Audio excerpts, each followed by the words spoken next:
Hi friends. నేను అనిల్ కుమార్.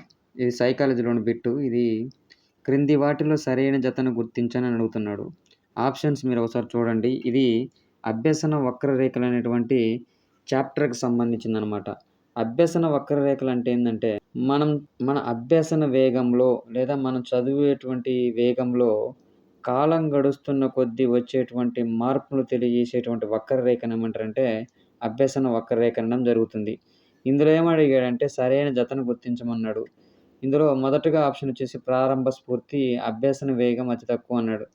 ప్రారంభంలో ఎప్పుడు గూడా ఫర్ ఎగ్జాంపుల్ కొత్తగా డీఎస్సీ నోటిఫికేషన్ వచ్చినప్పుడు మన యొక్క ప్రిపరేషన్ మొదలుపెట్టినప్పుడు రోజుకి ఎన్ని గంటలు చదువుతాం? కనీసం 10-15 గంటలు చదవాలనేటువంటి ఉత్సాహం ఉంటుంది కాబట్టి, ప్రారంభంలో ఎప్పుడు గూడా మన అభ్యసన వేగం అనేది అతి ఎక్కువగా ఉంటుంది కాబట్టి అది కాదు.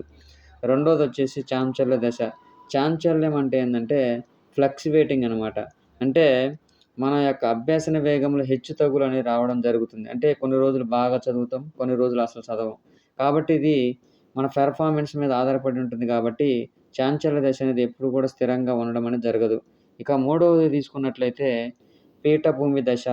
అంటే అభ్యసన వేగం తాత్కాలికంగా నిలిచిపోవడం జరుగుతుంది. అంటే ఎంత చదివినా కూడా ఈ దశలో మనకి కొత్తగా ఏమీ నేర్చుకోవడం లేదనిపిస్తుంది. మార్కులు కూడా పెరగవు.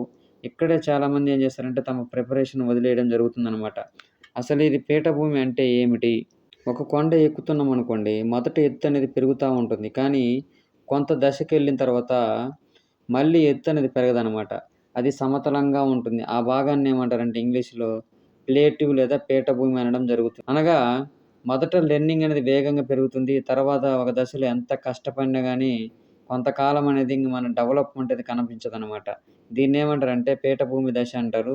ఈ దశలో అభ్యసన వేగం అనేది తాత్కాలికంగా నిలిచిపోవడం జరుగుతుంది కాబట్టి ఇది సరైన జత.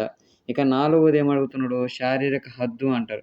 సాధారణంగా శారీరక హద్దు అంటే ఏందంటే ఫర్ ఎగ్జాంపుల్ మనకే అప్లై చేసుకున్నట్లయితే మన శరీరం అనేది ఒక వయస్సుకి వచ్చిన తర్వాత పెరుగుదల అనేది అస్సలు ఉండదనమాట. అంటే ఒక వ్యక్తి ఎంత ప్రయత్నించినా గానీ వారి యొక్క అభ్యసనను మెరుగుపరుచుకోలేడనమాట. కాబట్టి కరెక్ట్ ఆన్సర్ వచ్చేసి 3 మాత్రమే.